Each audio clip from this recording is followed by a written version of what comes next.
அப்படித்தானே இருக்கும். கடவுள்கிட்ட எதையாவது கேட்கறதுக்கு தானே கடவுள்கிட்டயே போறோம், நச்சரிக்கிறதுக்கு தானே. எனக்கு நீ வேணும் கடவுளேன்ற மாதிரி ஒரு பக்தியோ, எதையே நான் உங்ககிட்ட சரணாகதி என்ன அடைஞ்சேன், நான் அடைஞ்சிட்டேன், எனக்குன்னு ஒரு தேவையில்லை, எது செய்யணுமோ நீ பார்த்து செய்வ அப்படின்ற நம்பிக்கையும் இருக்கிற மாதிரி இருக்கு. அப்புறம் அது போயிடுறது. திருப்பி அது நடக்கலைன்னா நடக்கிற வரைக்கும் நச்சரிச்சுட்டே இருப்போம் கடவுள். இதை கொடு, அதை கொடு, அதை கொடு, இதை கொடு, இதை கொடு, அதை கொடு. அப்புறம் நமக்கு ஏதாவது ஒரு டிமாண்ட் பண்ணிட்டே இருக்குமே. இப்படி கடவுள்கிட்ட உண்மையா ஆத்மார்த்தமா பக்தி பண்ணவே தெரியாம நம்ம பண்ற ஜபம், நம்ம பண்ற பூஜையோ எல்லாத்துக்கும் ஏதாவது ஒரு பலனை கொடு, பலனை கொடு, பலனை கொடுன்னு அது ஒரு பலனா கன்வெர்ட் ஆயிட்டு ஒரு வியாபாரியா இருந்துட்டு இருக்குமே. ஒரு வியாபாரம்னா பண்றோம். நம்ம பண்ற பக்தி, நம்ம சொல்ற ஸ்லோகம் அத்தனைக்கும் கடவுள்கிட்ட போய் எனக்கு காசா மாத்தணும், இல்ல வேற ஏதாவது நமக்கு குடும்ப தேவைக்கு தேவையா மாத்தணும்னு அதை டிமாண்ட் பண்ணிட்டே இருக்குமே. இப்படியா நம்ம இருக்கிறது? நம்ம ஒரு சின்ன குழந்தையா அப்பா அம்மாட்ட வளரும் போது நம்ம என்ன ஸ்கூல்ல சேர்க்கணும், நமக்கு என்ன மாதிரி ட்ரெஸ் வாங்கி கொடுக்கணும், எல்லா குழந்தையா இருக்கும்போது எல்லாம் அப்பா அம்மா பார்த்து பார்த்து பண்றாங்களே. டோட்டலா அந்த குழந்தை அப்பா அம்மாவை டிபெண்ட் பண்ணிருக்கு. அப்பா அம்மாவுக்கு தெரியும் தீபாவளின்னா ஒரு ட்ரெஸ் எடுத்து தரணும், பொங்கல்னா ஒரு ட்ரெஸ் எடுத்து தரணும், எந்த மாதிரி ட்ரெஸ் எப்படி எடுத்து கொடுக்கணும், கல்யாணத்துக்கு போகணும், உறவுக்கார கல்யாணம்னா அதுக்கு இந்த மாதிரி ட்ரெஸ் ஒண்ணு இருக்கணும், எல்லாம் பார்த்து பார்த்து பார்த்து குழந்தைக்கு ஆசையா பண்ற அப்பா அம்மா இருக்கும் பொழுது, ஸ்கூல் ஃபீஸ் கட்டணும், எல்லாம் அப்பா அம்மா பார்த்துக்கும் பொழுது நம்மளுக்குன்னு அப்பா அம்மாட்ட கேட்க வேண்டிய அவசியம் என்ன?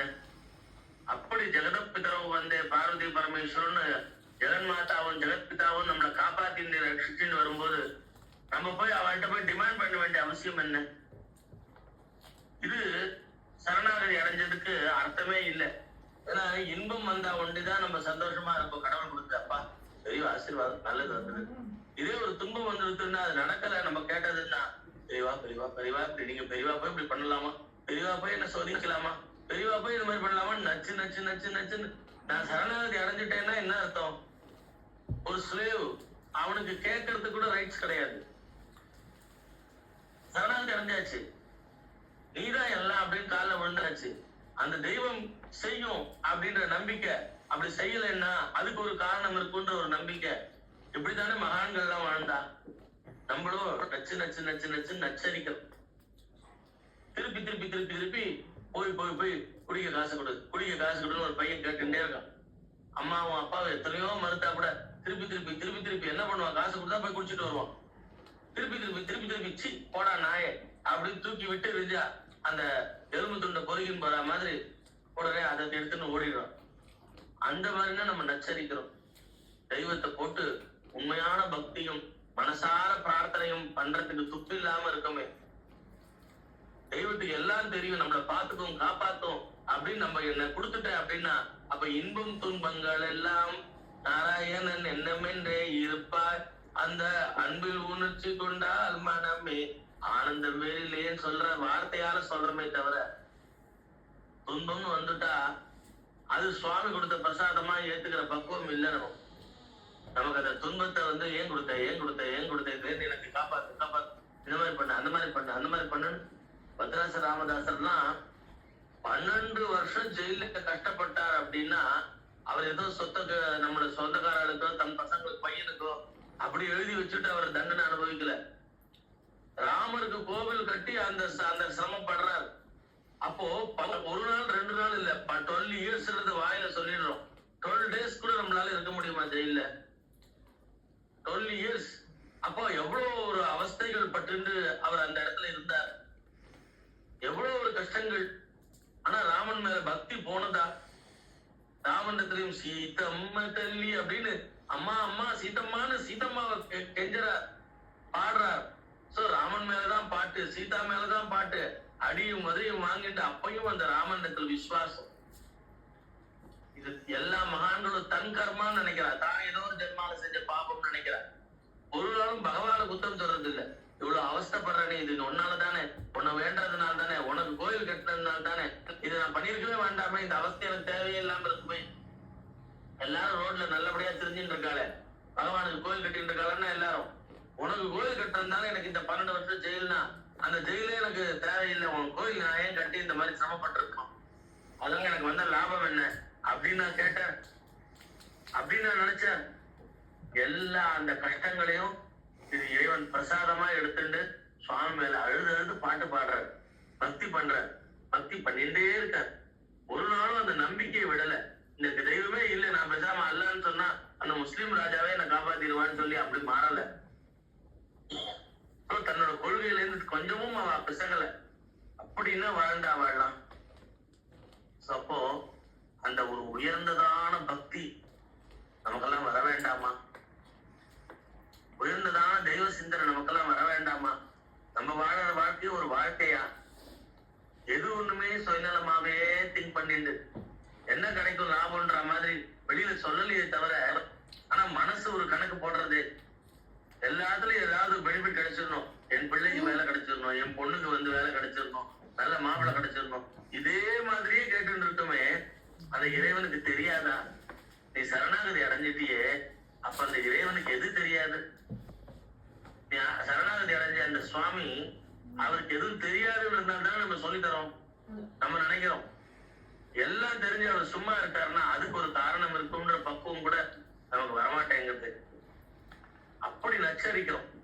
பக்தி பண்ண தெரியல, சுயநலமாவே வேண்ட மட்டும்தான் தெரிஞ்சது. இதெல்லாம் ஒரு பக்தியா? பக்தன் லிஸ்ட நம்ம எல்லாம் வருவோமா?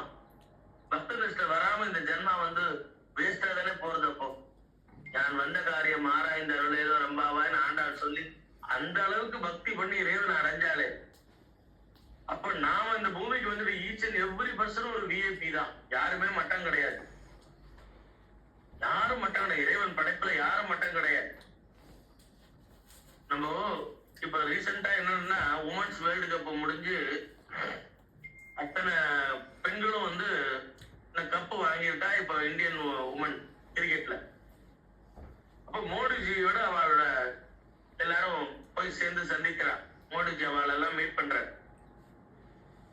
ஈச் அண்ட் எவ்ரி பர்சனையும் ஒரு பர்சனை சொல்றாரு, நீ அனுமான் டாட்டோ ஒட்டின்னு இருக்கியே, உனக்கு அவ்வளவு பக்தியா அப்படின்னு கேக்குற. ஒரு பொண்ணுகிட்ட கேக்குற, நீ இப்ப சிங்கிள் பேரண்ட்ல உனக்கு உங்க அம்மாவே கஷ்டப்பட்டு உன்னை வளர்த்தால அப்படின்ற. அப்படி ஈச் அண்ட் எவ்ரி பர்சனோட ஹிஸ்டரியை தெரிஞ்சு வச்சுட்டு அவ கேட்ச் பிடிச்சது, கேட்ச் கோட்டை விட்டது, ரன் அடிச்சது அத்தனையும் சொல்றாரு. அவளையும் பேச சொல்லி, நீங்க ஒவ்வொருத்தரும் போய் உங்களோட படிச்ச ஸ்கூலுக்கு போவோம், போய் நீங்க எல்லாம் ஒரு இன்ஸ்பிரேஷனா இருப்பேன் அந்த குழந்தைகளுக்கு. அங்க உங்களுக்கு புது எக்ஸ்பீரியன்ஸ் கிடைக்கும். குழந்தைகளுக்கு இந்த மாதிரி மோட்டிவேட் பண்ணுங்க, பெண்களால சாதிக்க முடியும் சொல்லுங்க. அப்படி ஒவ்வொருத்தரையும் தூண்டி விட்டு எல்லாரையும் ஒரு ஒரு உயர்ந்த சக்தி ஆக்குங்க. அப்படி நீங்க ஒவ்வொரு இடம் போங்கன்னு சொல்லி சொல்றாரு. ஒரு அப்பாவா இருந்து அத்தனை பேரை பத்தியும் தெரிஞ்சு வச்சுட்டு அவ வந்து என்னென்ன பண்ணா, அந்த கிரவுண்ட்ல அவளோட எப்படிலாம் நடந்துட்டா, அவளை பத்தி எல்லாம் டீடைல்ஸ் அவளை பேச சொல்லி கேட்டு, அவளை பத்தி இவரே நிறைய வந்து சொல்லி, எனக்கு தெரியுமே உன்னை பத்தின்னு சொல்லி அத்தனை பேரும் வந்து ஆச்சரியப்பட்டு போயிடுறா. இவர் அவ்வளோ 140 கோடி ஜனங்களுக்கும் ஒரு பிரதமரா இருக்கிறவர், நம்மளெல்லாம் கூட வந்து அத்தனை பேரையும் புரிஞ்சு வச்சு தெரிஞ்சு வச்சுட்டு இருக்காரு. அந்த மாதிரி ஒரு ஈச் அண்ட் எவ்ரி பர்சன் அவ்வளவு அளவுக்கு அவளை பத்தி பேக்ரவுண்ட் தெரிஞ்சுட்டு அவளை பத்தி பேசுறாரு. அத்தனையும் வந்து ஃபிங்கர் டிப்ல வச்சிருக்காரு. இதுதான் பகவான் பண்ணிட்டு இருக்கான். படைச்ச அத்தனை நம்மளையும் பத்தியும் ஃபிங்கர் டிப்ல வச்சுட்டு இருக்கான். பெரிய கேமரா வச்சு நம்மளை பார்த்துட்டு இருக்கான். யாருமே இல்ல அப்படின்னு நம்ம எப்படி வேணா நடந்துக்கலாம்னு இருக்க முடியாது. பகவான் சர்வ வியாபி, நம்மளை கவனிச்சுட்டே இருக்கான். அப்போ நம்ம சத்தான நல்லபடியா வாழ்ந்தோம்னா, நல்ல எண்ணத்தோட இருந்தோம்னா, நல்ல செயல் செஞ்சுட்டு இருந்தோம்னா, அப்ப இறைவனோட அந்த பார்வை, கருணை பார்வை, என் குழந்தை பாரு எப்படி பண்ணாம பாரு, நாளைக்கு நம்மளை கூப்பிட்டு பக்கத்துல வச்சு இவ்வளவு எல்லாம் அழகா பண்ணிருக்கேப்பா, இதெல்லாம் நான் கவனிச்சுருந்தாப்பா வந்திருக்கேன் அப்படின்னு நம்மள மடியில வச்சு நம்ம புகழ் உலகம் முழுக்க அவன் பரப்புவான். அந்த அளவுக்கு நம்மள பின் பாயிண்டா பகவான் கேமரா வச்சு கவனிச்சுட்டு வரான். நம்மளெல்லாம் யாரும் இல்ல, யாருக்கு நம்மளை பத்தி தெரியும் அப்படின்னு ஒரு இடத்துல நடிக்கிறோம், நல்லவா மாதிரி நடிக்கிறோம், இன்னொரு இடத்துல ஒரு அரக்கன் மாதிரி நடக்கிறோம். ஆனா எல்லாத்தையும் பகவான் பார்த்துட்டு இருக்கானே, அவனுக்கு தெரியாத ஒண்ணும் இல்லையே. அப்படிப்பட்ட அந்த பகவானை ஏமாத்த முடியாது. நம்ம சந்தியாவந்தத்துல சொல்றோம், மனசா வாச்சா ஹஸ்தாபியாம் பத்யாம் முதரேன சிஷ்ணா ராத்ரிஸ்தவலம்பதோ யத்யந்த துரிதம்மயி இதமஹம் மாமமிருதயோனோ சூரிய ஜோதிஷி ஜுகோமி ஸ்வாஹா. காந்தர சந்தியாவந்தத்துல சொல்றோம், மனசுனாலையும் வாக்குனாலையும் சரீரத்தாலையும் நான் பண்ண பாவங்கள் போகட்டும்னு. சரீரத்தால செஞ்ச பாவம், மனசுனால செஞ்ச பாவம், வாக்குனால செஞ்ச பாவம் அத்தனையும் போகட்டும். அப்போ மனசு, வாக்கு, சரீரம் தொடர்ந்து பாவம் பண்ணிட்டே இருக்கும். அதை விட்டுட்டு மகான்கள் வாழ்க்கைய, மகான்கள் சரித்திரத்தை கேட்டாலே நம்மளோட பாவங்கள்லாம் பஸ்பம் ஆயிடுது. இப்படி திருவள்ளுவர் குளத்துல போய் இந்த வெள்ளத்தை கரைக்கிற மாதிரி, குளத்துல வெள்ளத்தை கரைச்சா என் பாவம் எல்லாம் போட்டோம். கிருட்பாபநாசினின்னு பேரு திருவள்ளுவர் குளம். கிருட்பாபநாசினி வெள்ளத்தை கரைப்பா. பகவானே கீர்த்தீஸ்வரரே, பகவானே திருவள்ளுவர் வீரராகவரே, என்னோட பாவங்கள் போகட்டும். கீர்த்தீஸ்வரர் பக்கத்துல சிவன் கோயில் இருக்கு, குளத்து பக்கத்துல பெருமாள் கோயில், வீரராக பெருமாள் கோயில் இருக்கு. என் பாவங்கள் பஸ்மமாகட்டும், என் பாவங்கள்லாம் என்னை விட்டு போகட்டும், இந்த வெள்ளம் கரைகிற மாதிரி. அப்போ நல்லவர்கள், மகான்கள் கதைகளை கேட்க கேட்க நம்ம பாவங்கள்லாம் நம்மளை விட்டு ஓடி போயிடுறது. சத்வகுணம் வருது. ஏன்னா ரஜோகுணம், தமோ குணம், சத்வகுணம் 3 குணத்துல நம்ம எப்பயுமே மிடிலாவே இருந்துட்டு இருக்கோம். தமோ குணம் இன்னும் அரக்கர்களோட குணம். நம்ம ஓரளவுக்கு மனுஷனா வாழறோம், ஆனா செல்பிஷாவும் இருக்கும். அதான் ரஜோகுணம். ரெண்டுமே மிக்சடா இருக்கு. சத்வகுணமும் இருக்கு, ரஜோகுணமும் அது நம்ம மிடிலா இருக்கும். சாரி, சத்வகுணம் இருக்கு, தமோ குணம் இருக்கு, அது ரெண்டும் சேர்ந்து நடுவுல மிடிலா ரஜோகுணமா இருக்கும். சத்வகுணம் வரணும், அப்பதான் இறைவனை அடைய முடியும். நேற்று ராத்திரி இந்தியால நான் ஒரு 1.25 வரைக்கும் அந்த காலத்து ஹரிச்சந்திரா பார்த்துட்டு இருந்தேன்.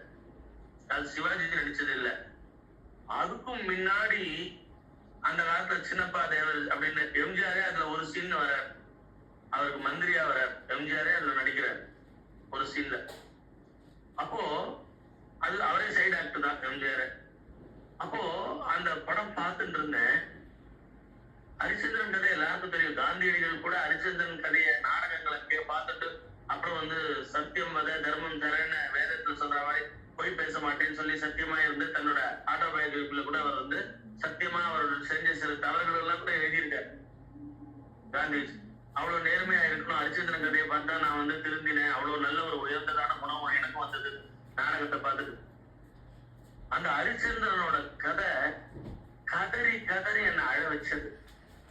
ஏற்கனவே தெரியாத கதை, எல்லாருக்கும் தெரியும்.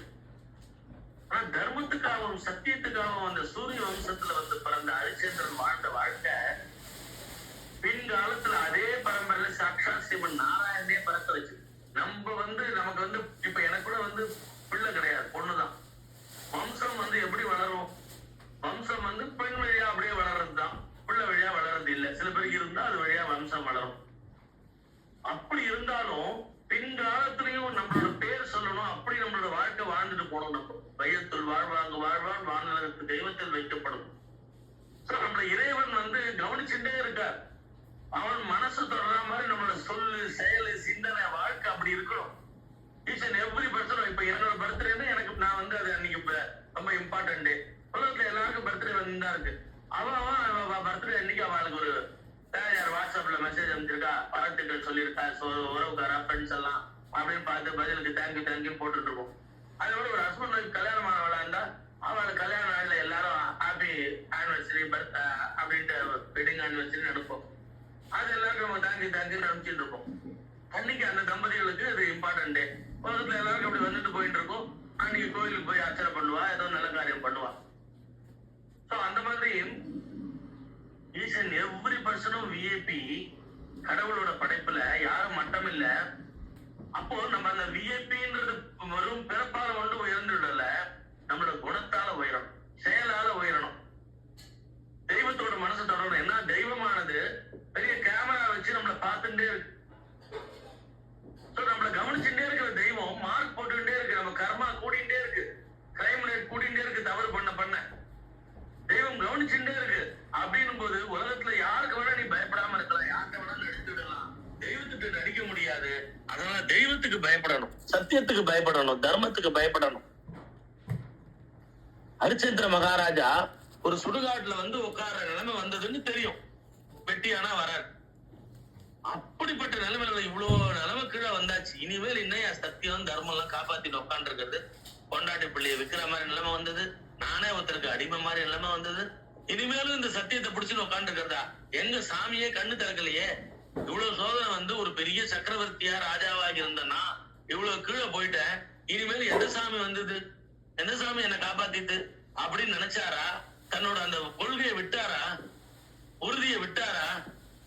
டில் நம்ம உயிர் இருக்கிற வரைக்கும் அந்த தர்மத்தை விடக்கூடாது, தர்மோ ரக்ஷதி ரக்ஷிதகான்னு காப்பாத்தினாரே, அப்பத்தானே தெய்வம் ஓடி வந்தது. அது வரைக்கும் விஸ்வாமித்திரர் பண்ணதெல்லாம் பரீட்சை, இவர் புகழ் உலகம் முழுக்க பரப்புறதுக்குன்னு அப்பதான் தெரிஞ்சது. அது வரைக்கும் விஸ்வாமித்திரர் வில்லனா எல்லாரும் கண்ணுக்கு தெரிஞ்சா, அப்புறம் தான் தெரிஞ்சது விஸ்வாமித்திரர் ஹரிச்சந்திரனோட புகழ் உலகம் முழுக்க பரப்புறதுக்கு ஹரிச்சந்திரன் பரீட்சை பண்ணார். சோதனை சோதனை சோதனை. பெரிய சக்கரவர்த்தியா ராஜாவா வாழ்ந்தவனுக்கு அவ்வளவு சோதனை. விஸ்வாமித்திரருக்கு கொடுத்த வாக்குக்காக நாட்டெல்லாம் இழந்துட்டு திருப்பி அவருக்கு கொடுக்க வேண்டிய டெப்த் கடனுக்காக ஒரு நட்சத்திரேசன் ஒருத்தர் விஸ்வாமித்திரோட அசிஸ்டன்ட் நட்சத்திரேசனை கூட அனுப்புறார். விஸ்வாமித்திரர் அனுப்புறார்.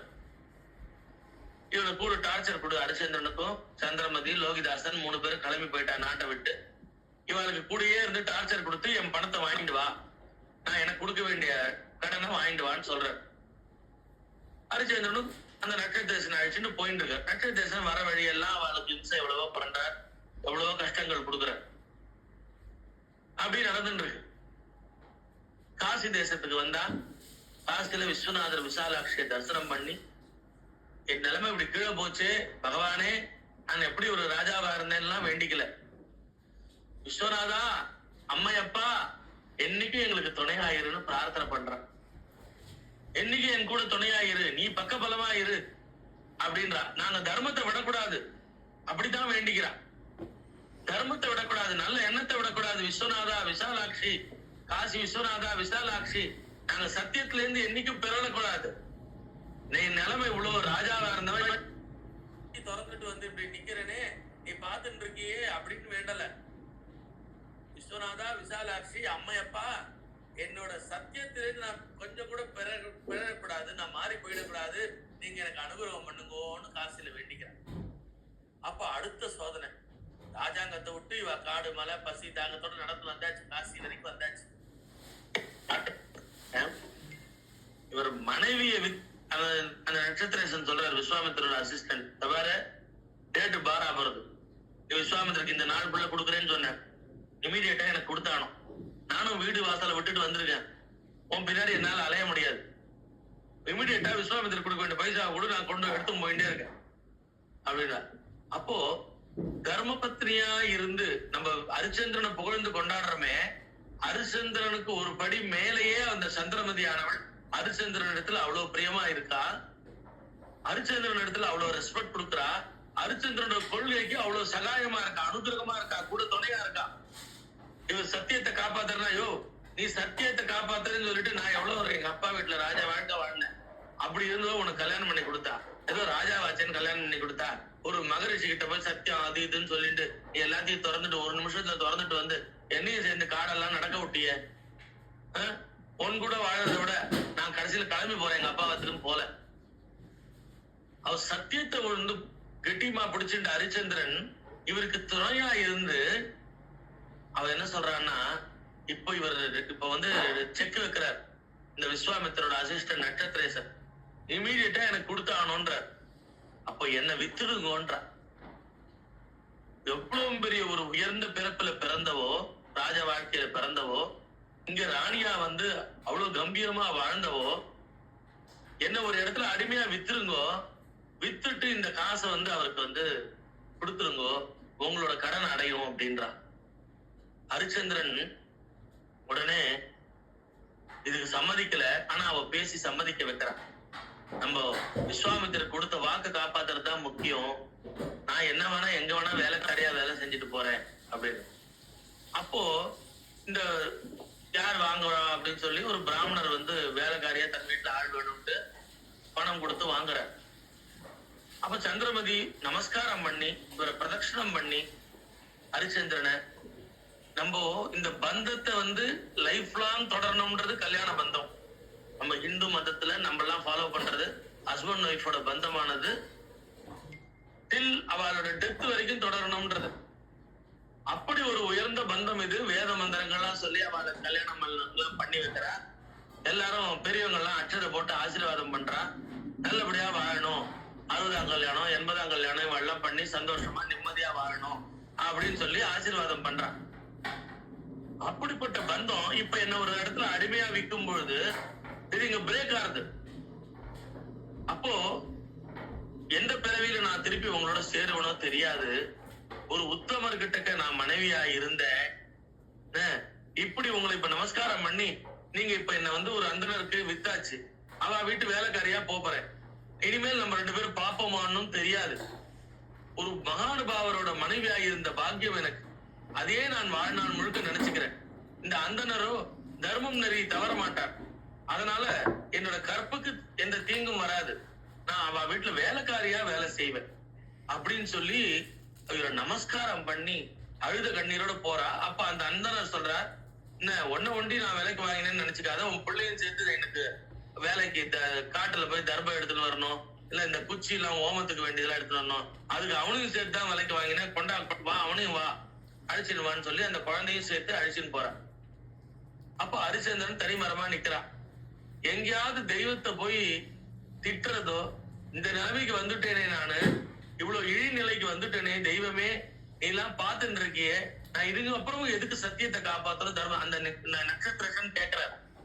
ஏன்பா ஒரு மனைவி பிள்ளைய விக்கிற அளவுக்கு ஒரு ராஜாவா இருந்த நீ இப்படி வந்துட்டியே, விஸ்வாமித்திர ஒரு பொய்ய சொல்ல இல்லையா அவனுக்கு கொடுக்க முடியாது போயான்னு சொல்லிட்டு போயிட்டே என்ன கெட்டு போச்சு.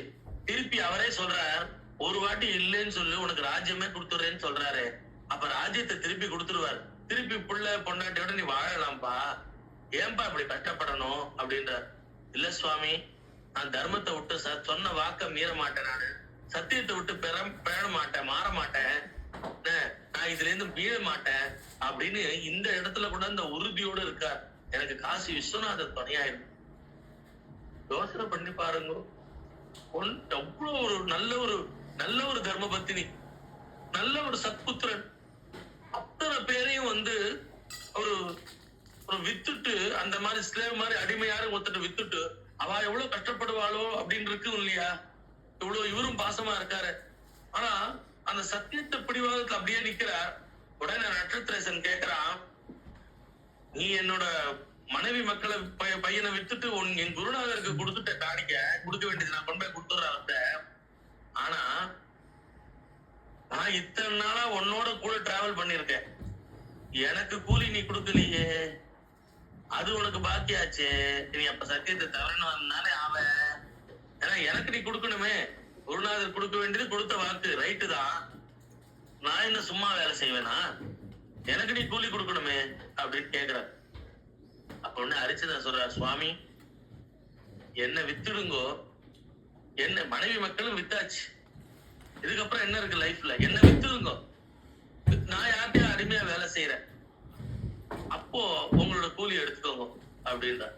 சரி வாப்பா அப்படின்னு ஒரு இடத்துல போய், காசி மாநகரத்து மக்களே இங்க வாங்க, இந்த மாதிரி இவன் ஹரிச்சந்திர மகாராஜா சத்தியசந்தன் தர்மவான் எங்க அடிமையா வேலை செய்ய போறான். இப்போ எல்லா ராஜ்யத்தெல்லாம் இழந்துட்டான். யார் வேலை கொடுத்து வாங்குறீங்கன்னா, அங்க தர்மம் இருந்தது, யாருமே இப்ப வாங்க வரல. அப்ப இவன் மனைவி மக்களை மட்டும் வாங்கினாலே அப்படின்னா, அது வந்தது யாருன்னா, அந்த வேதியனா வந்தது அக்னி பகவான். அக்னி பகவான் தான் ஒரு அந்தனரா இவாளுக்கு இந்த பரீட்சையில, விஸ்வாமித்திர பரீட்சையில அவரும் ஒரு கேரக்டர், இவாளை இந்த மனைவி மக்களை ஹிம்சை பண்ற மாதிரி அவரும் அவர் மனைவியும் அப்படி வாங்கின்னு போனா, அவளை வாங்கின்னு போயிட்டு அவளை கொஞ்சம் கடுமையான பேசுவா, திட்டுவா, வேலை நல்லா வேலைக்காரி மாதிரி வாங்கிப்பா, அந்த மாதிரி அவளை பரீட்சை பண்றது. அதுக்கு அக்னி பகவான் தான் அங்க வந்திருக்காரு.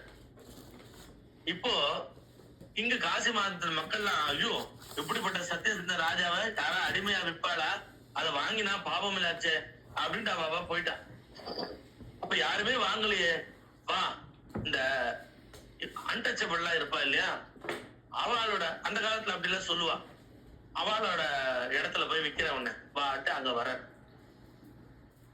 அந்த காலத்து இந்த வார்த்தைகள் எல்லாம் பேசுவா. இந்த காலத்து அதெல்லாம் பேன் பண்ணப்பட்டது, பேசக்கூடாது, சண்டாளன்ற வார்த்தையை யூஸ் பண்ணுவான் அந்த காலத்துல. அந்த மாதிரி சில பேர்லாம் இருப்பா. எப்ப பாரு கள்ளு குடிச்சுட்டு அப்படியே வந்து நான்வெஜ் எல்லாம் சாப்பிட்டு அப்படியே அந்த இதுல சுடுகாட்டுல வேலை செய்வா. இந்த காலத்துல யாரையுமே அப்படி நம்ம மட்டமா பேசக்கூடாது, அது வந்து தர்மம் ஆகாது. அப்படி அந்த காலத்துல இந்த டேர்ம்ஸ் எல்லாம் யூஸ் பண்ணுவா. அப்படி அங்க வந்தா, அங்க வந்துட்டு இந்த மாதிரி இவரை யாராவது வாங்குவாளா அப்படின்னா, அதுல அந்த சுடுகாட்டுல ஹெட் ஒருத்தர் இருந்தார். அவர் வந்து வாங்க வர்றார். வாங்க வரும்போது ஹரிச்சந்திரன் சொல்றார், சுவாமி இவர்கிட்ட என்ன வித்துருங்கோ அப்படின்னு. நீ ராஜாவா இருந்த, எவ்வளவோ தர்மங்கள் ராஜாவா இருந்த, ஹோமங்கள் எவ்வளவோ நல்ல காரியங்கள்லாம் பண்ணிருக்க. அந்த காலத்துல இந்த வார்த்தைகள்லாம் பேசுவா. இவன் சண்டாளன் ஆச்சு, இந்த காலத்துல அப்படி யாரையும் சொல்லக்கூடாது. இவன் சண்டாளன் ஆச்சு, அவனுக்கு போய் உன்னை விக்கிறேன்னா பரவாயில்லையா? உன்ன சொன்னார் ஹரிச்சந்திரன், ஏற்கனவே நான் சண்டாளன் ஆயிட்டேன், பிறப்பாலதான் வந்து நான் ராஜா. எப்போ ஒரு ராஜா தன் மனைவி மக்களையே விற்கிற அளவுக்கு கேவலமா போயிட்டேனோ, அப்பயே நான் தரம் கீழே போயிட்டேன். நானு அப்பயே செயலால நான் கீழே போயிட்டேன் அப்படின்னு ஹரிச்சந்திரன் சொல்ற மாதிரி அந்த படத்துல வரும். அப்படியே அழுன்னு அழுத. நம்ம எல்லாம் நான் பிறப்பால இப்படி புனல் எல்லாம் போட்டு இருக்கேன். அந்த நன்னு குணத்தால நான் எவ்வளவு கீழே போயிட்டேன், எவ்வளவு மட்டமான எண்ணங்கள்லாம் உள்ளுக்குள்ள வந்துட்டு போயிட்டு இருக்கு. பிறப்பால வசத்தினா வசதியா? எதுவுமே வசதி இல்லையே. செயலால தானே ஒருத்தர் வசதியா வர்றார். ஒவ்வொருத்தரும் தன்னோட நல்ல செயல்கள்னால்தான் அவ வசதியா மாறாளே தவிர பிறப்பு என்ன வசதி? அப்ப ஒவ்வொருத்தரோட நல்ல குணமும் நல்ல செயலும் தான் அவளை உயர்ந்த நிலைக்கு கொண்டு போய் நிக்க வைக்கிறது. ஊரே கொண்டாடுற மாதிரி. எத்தனை நாயன்மார்கள்ல, எத்தனை பாண்டுரங்க பக்தர்கள்ல அந்தனர் இல்லாத எத்தனை பேரு? மெஜாரிட்டி. காரணம் என்ன? குணத்தால செயலால உயர்ந்தவா அவள்லாம். அதனால அவ பூஜிக்கப்படுறா. அந்த நிலைமைக்கு இருக்கா அவ. அப்ப குணத்தால செயலால நம்ம உயர்ந்தவ தானே உயர்ந்தவன். எண்ணங்களால எவ்வளவு தாழ்ந்து போறோம் நம்ம. மட்டமான எண்ணங்கள்லாம் வருதே. அப்ப நம்ம பன்னிக்குட்டியோட மோசமா போயிடுறோமே குணத்தால. அப்ப நான் ஏற்கனவே சண்டாளன் ஆயிட்டேன் அப்படின்றார் அவர். அப்ப அப்படியே அழுதுட்ட. எவ்வளவு பெரிய தர்மாத்மா, எவ்வளவு பெரிய சத்தியசந்தன். அவரோட அந்த ஒரு பேச்சு எப்படி மனசை உருக்குறது. ஏன்னா சத்தியமும் தர்மத்தையும் கடைபிடிச்சு எந்த நிலைமை கீழே போனாலும் கவலை இல்லை. எனக்கு அந்த தெய்வம் எப்பயும் நம்மளை கைவிடாதுன்ற தெய்வத்தின் மேல ஒரு நம்பிக்கை. தன் நிலை எவ்வளவு கீழே போனாலும் அவளோட கொள்கையிலேருந்து விடாத ஹரிச்சந்திரனோட சரித்திரம் எது எப்படி நமக்கு ஒரு நல்ல பாடத்தை சொல்லி கொடுக்கிறது. நாம அப்ப வாழற வாழ்க்கை எல்லாம் ஒரு வாழ்க்கையா? புழுவுக்கு சமானமான வாழ்க்கை வாழ்ந்துட்டு இருக்கோம். கடவுள்கிட்ட போய் எப்ப பாரு எதையாவது கேட்டுட்டே இருக்கிற ஒரு கேவலமான வியாபாரி நாம். நான் இதை சொன்னேன், இதை செஞ்சேன், இந்த பூஜை பண்ணேன், இந்த ஹோமம் பண்ணேன், எனக்கு இதை கொடு, அதை செய்யி, இதை செய்யி. செல்பிஷ் வாழ்க்கை. ஆனா இவெல்லாம் வாழ்ந்த வாழ்க்கை எப்படி இருக்கு? கண்ணில் ஒத்திக்கிறா போல வாழ்க்கை. தெய்வீகமான வாழ்க்கை. அந்த எண்ணங்கள், அந்த பக்தி, இவளோட வசதியான அந்த குணம், இதெல்லாம் நமக்கு வர வேண்டாமா? நாம வாழ்ந்தது ஒரு வாழ்க்கையா? அப்படி ஹரிச்சந்திரன் சொல்ல, அப்போ அந்த இவருக்கும் வந்து வித்துட்டு அந்த பிராமணத்துக்கும் இவரை ஆசீர்வாதம் பண்ணி கிளம்பிட்டார் நட்சத்திரேசனும். ஹரிச்சந்திரன் அந்த சுடுகாட்டுல வெட்டியானா இருக்கிறவருக்கு அசிஸ்டண்டா போக, அவன் கல்லு குடத்தை தூக்கின்னு வர சொல்றான். அது வந்து இவருக்கு பழக்கம் இல்லாதனால உடஞ்சி அப்படியே இவர் மேல எல்லாம் கல்லு வந்து ஓடுறது. அதுக்கு முன்னாடி இவர் அதெல்லாம் தொட்டதே கூட கிடையாது. அது இவருக்கு எந்த கெட்ட பழக்கமும் கிடையாது. அப்படியே அவன் பயங்கரமான கத்துறான், திட்டுறான். அவருக்கு வந்து சுடுகாட்டுல வேலை கொடுக்குறான். அங்க வெட்டியால வந்து இதெல்லாம் எனக்கு கொடுக்க வேண்டிய காணிக்கை இதெல்லாம் வாங்கணும், கலெக்ட் பண்ணணும், ஏதாவது டெட் பாடி வந்தா அப்படின்னு ஒரு கண்டிஷன் போடுறான். உனக்குன்றது சிலது எடுத்துக்கோன்னு சிலது சொல்றான். அப்படி யார் வந்தாலும் இவர் அந்த எஜமானன் என்ன சொன்னாலும் அவனுக்கு நான் அடிமை அப்படின்னா அவர் அந்த அளவுக்கு விசுவாசமா வேலை செய்யறார். கடைசியில இந்த கதை எல்லாருக்கும் தெரியும். அந்த பாம்பு கடிச்சு அந்த குழந்தை இறந்து போயிடுதுன்னு லோகிதாசனை தூக்கின்னு சந்திரபதி வரும்பொழுது இவர் வந்து ஹரிச்சந்திரன் ரூபமே மாறி போயிருக்கு. ஏன்னா இந்த சுடுகாடா வெட்டியாரா இருந்து ராஜாவா இருந்தவர் இருக்கும்போது இருந்த மிடுக்கெல்லாம் இல்லாம பெரிய தாடியோட ஆளே ரூபமே மாறி போயிருக்கு. சந்திரபதி அங்கேருந்து வரா. இந்த பையன் இறந்துட்டா, நீங்க இவ்வளவு இது பண்ணணும்ன்றா, காசு கொடு, என் எஜமானுக்கு கொடுக்கணும்ன்றார். அப்ப காசு என்கிட்ட இல்லைன்னா அவன் கழுத்து தாலிய வந்து வித்து கூடன்னு கேக்குறார். உடனே அடப்பாவி அவ என்ன சொல்றான்னா, ஒரு சுடுகாட்டுல வேலை செய்யற உங்க கண்ணுக்கு நான் தெரிஞ்சுட்டேன்னா, இந்த என் தாலி தெரிஞ்சுட்டா எனக்கு பிரம்மா வரம் கொடுத்திருக்காரு, உன்னோட ஹஸ்பண்ட தவிர வேற யார் கண்ணுக்கும் தெரியாது உன் தாலின்னு. அப்ப உன் கண்ணுக்கு தெரிஞ்சுடுத்தா நான் அவ்வளவு குவாலிட்டி கம்மியா போயிட்டேன்னா நான் அப்படியே வாழறா. என் குவாலிட்டி கம்மியா போயிட்டு என் கற்பு பசிஞ்சிருத்தா நான் தப்பா போயிட்டேனா உன் கண்ணுக்கு போய் தெரிஞ்சுட்டேன் என் தாலி அப்படின்றா. அப்பதான் இவர் நான் பிறப்பால இந்த இது இல்ல, தொழில் பண்றவன் இல்ல, நானும் சத்திரியன், ஆனா என்னோட விதிவசத்தால நான் இங்க இருக்கேன் அப்படின்னு சொல்லி ஹரிச்சந்திரன் தன்னை பத்தி சொல்ல, அப்பதான் அவளுக்கு தெரிஞ்சது சுவாமி நான் தான் சந்திரபதின்ற. அவளையும் அடையாளம் தெரியாம வேலைக்காரியா வேலை செஞ்சு அவளும் ரூபம் மாறி போயிருக்கு. அப்ப சுவாமி நான் தான், இது நம்ம பிள்ளைதான் இறந்து போயிட்டான், இது உள்ள இப்ப இவனுக்கு இந்த தகனத்துல இவனை எரிக்கணும்னா, அப்ப கூட ஹரிச்சந்திரன் உடனே நில்லு சந்திரமதி, நீ என் மனைவியா இருந்தா கூட இப்ப ஒரு பிராமணுக்கு ஒண்ணு வித்தாச்சு, இப்ப இந்த பையனை நான் எரிக்க முடியாது, ஏன்னா என் எஜமானுக்கு கொடுக்க வேண்டிய கூலி கொடுக்காம நான் உள்ள அலோ பண்ண முடியாது. எந்த நிலைமையிலையும் அந்த எஜமான நாங்க இல்ல, ஐயோ நம்ம பிள்ளையா அப்படின்னு சொல்லி உடனே வா செய்ய வேண்டிய அந்த அடுத்த டியூட்டிஸ் செய்யலாம். இல்ல இந்த நிலைமைக்கு நம்ம போயிட்டு அப்புறமும் ஒன்னும் சத்தியத்தை பிடிச்சுன்னு உட்காந்து இருக்கணுமா? பிள்ளையே அந்த பிள்ளை வம்ச விருத்தியான அந்த பிள்ளையே இறந்து போயிட்டான்னா இனிமேல் என்னையா சத்தியம் பெரிய சக்கரை பொங்கல் சத்தியமாது கித்தியமாதுன்னு நம்ம இன்னும் காப்பாத்தின்னு உட்காந்து இருக்கணுமா அப்படின்லாம் இல்லாம, அந்த இடத்துலயும் அவ்வளோ அளவுக்கு ஒஸ்டான நிலைமை இருந்தா கூட தர்மத்துல இருந்து இம்மியும் பிசகாம அவ்வளவு உறுதியா இருந்தனாலதான் இன்னைக்கும் ஹரிச்சந்திரன் நம்ம பூஜை பண்றோம், மனசுல உயர்ந்த இடத்துல வச்சிருக்கு. தர்மாத்மா சத்தியசந்தன்னா சத்தியம்னா ஹரிச்சந்திரன்றோம். அவ்வளவு அளவுக்கு அவர் உயர்ந்து இருக்கார். அந்த இடத்துல எஜமான கொடுக்க வேண்டியது கொடுத்தா தான் உள்ள அளவு. எனக்கு கொடுக்க வேண்டியது வேணா கொடுக்க வேண்டாம், நான் எஜமான கொடுக்கறது எங்க இருந்தாலும் எடுத்துன்னு வா போ அப்படின்ட்டு, உன்னோட முதலாளிட்ட கேட்டு வாங்கிட்டு வா போ அப்படின்னு சொல்லிட்டார். அவ வர வழியில பார்த்தா இருட்டுல கண்ணு தெரியல, வேற காசி தேசத்து பையன் ராஜகுமாரன் அவன் இறந்து கிடக்க, இவன் தான் லோகிதாசனம் அப்படின்ட்டு உடனே தப்பா புரிஞ்சுட்டு மடியில எடுத்து அழறா. அப்போ வீரர்கள் எல்லாம் பார்த்துட்டு இவன் கொன்னுட்டா ராஜாவோட பிள்ளைன்னு சொல்லி ஏதோ ஒரு மேல பழி இவளையே அங்க ஹரிச்சந்திரன் கையால வெட்டுற மாதிரி ராஜா தீர்ப்பு சொல்லியிருக்கான். ஹரிச்சந்திரன் இப்ப வெட்ட போனோம், மனைவியே வெட்டணும். அப்ப அந்த இடத்துல விஸ்வாமித்திரர் ஹரிச்சந்திரா நீ எனக்கு கொடுக்குறேன்னு சொன்னது இல்லைன்னு ஒரு வார்த்தை சொல்லிடுப்பா, நான் எல்லாத்தையும் மாத்தி காட்டுறேன், அந்த இறந்து போன பையனை பழக்க வச்சிடுறேன் காசி தேச ராஜா, அப்ப உன் மனைவிக்கு மேல பழி இருக்காது, திருப்பி உன் ராஜ்யத்தை கொடுத்துடுறேன், உன் பிள்ளையும் பழக்க வச்சிடுறேன், திருப்பி ராஜ்யத்தை கொடுத்துடுறேன், எல்லாம் பண்றேன் அப்படின்றா. இப்ப ஒரு வார்த்தை இல்லைன்னு சொல்லுப்பா அப்படின்ற. அப்பயும் ஹரிச்சந்திரன் அந்த உறுதியோட இருக்கார், சத்தியத்தை பெறல, எது வந்தாலும் என்ன காசி விஸ்வநாதர் விசாலாட்சி காப்பாற்றட்டும், சத்தியத்தை நான் மீற மாட்டேன் அப்படின்னு உறுதியா இருந்து மனைவிக்கே மேல அந்த கத்திய போடுறதுக்கு இவர் என்ன இவரோட எஜமான தான் உத்தரவு விட்டு அவளைன்னு, ஏன்னா அந்த இடத்துக்கு ராஜாவோட தண்டனை வந்திருக்கு, அவளை கழுத்தை வெட்டணும். சோ நான் இதுதான் செய்ய போறேன், நான் சத்தியத்தை மீற மாட்டேன்னு சொல்லி இந்த கத்தி எடுத்து போட அது பூவா விழுந்து, அப்புறம் பார்வதி பரமேஸ்வரர் பிரத்யட்சமாயி எல்லாத்தையும் இறந்த குழந்தைகள் காசி தேச ராஜாவையும் பழக்க வச்சு இவர் பிள்ளையும் பழக்க வச்சு விஸ்வாமித்திரனும் ஹரிச்சந்திரா உன் புகழ் எத்தனை யுகம் மாறினாலும் உன் புகழ் அழியாம இருக்கும்பா, அதுக்காகத்தான் நான் உன்னை இவ்வளவு பரீட்சை பண்ணேன்.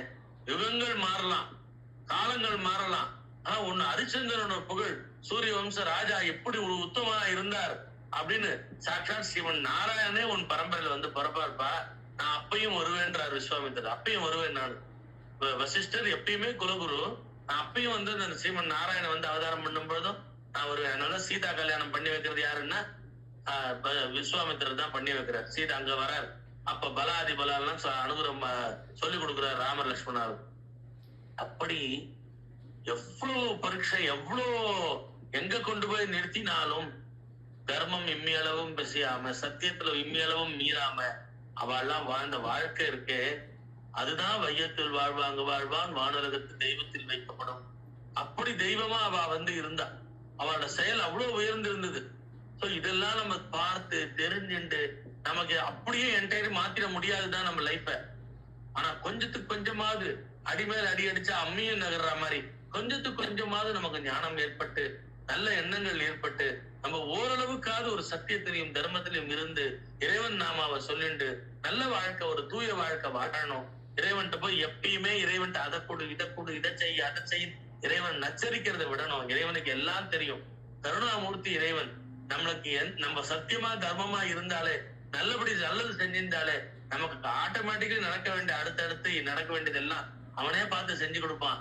அவன் செய்யலைன்னா அதுக்கு ஒரு காரணம் இருக்கும். இறைவனுக்கு எல்லாம் தெரியும் அப்படின்றது அவன்கிட்ட முழுக்க சரணாகதி அடைஞ்சு நம்ம உயர்ந்த பக்தியை பண்ண கத்துக்கணும்.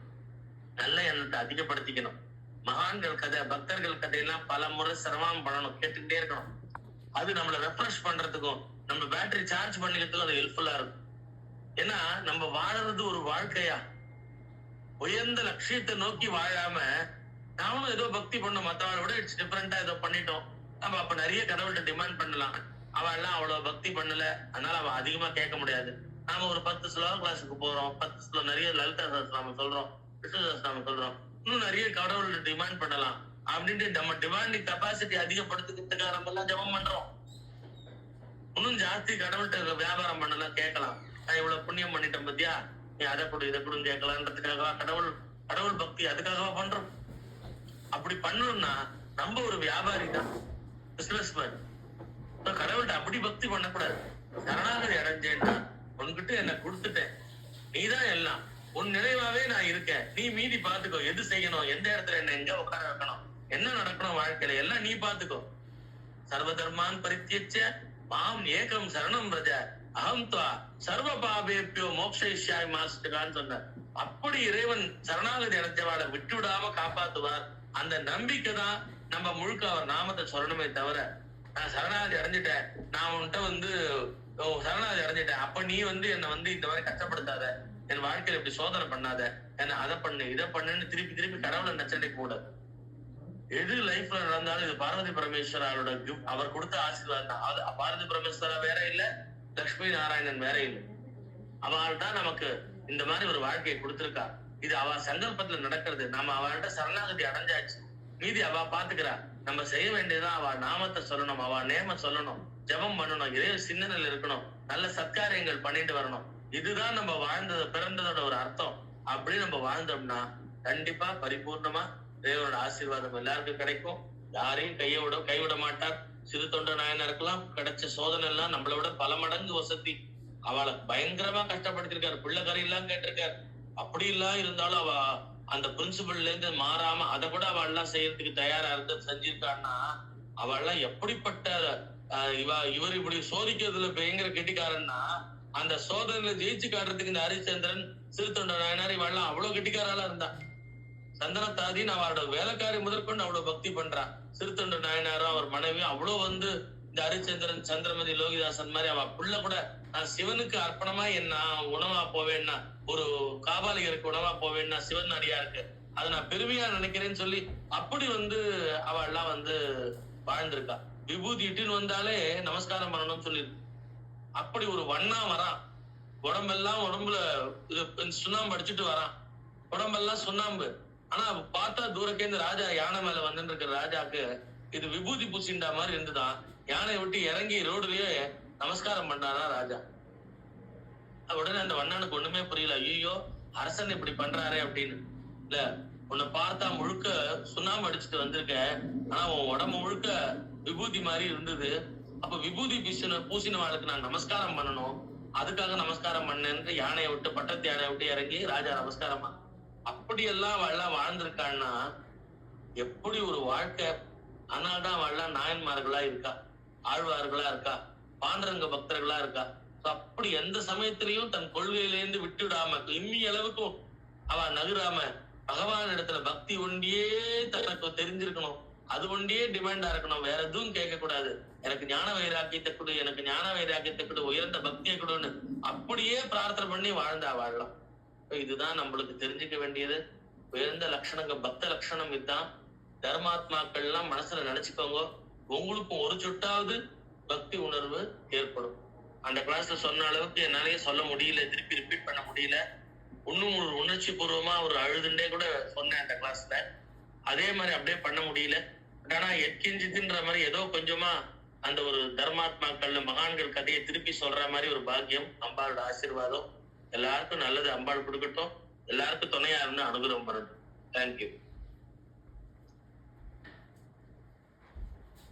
ஸோ சிவக்கு இருக்க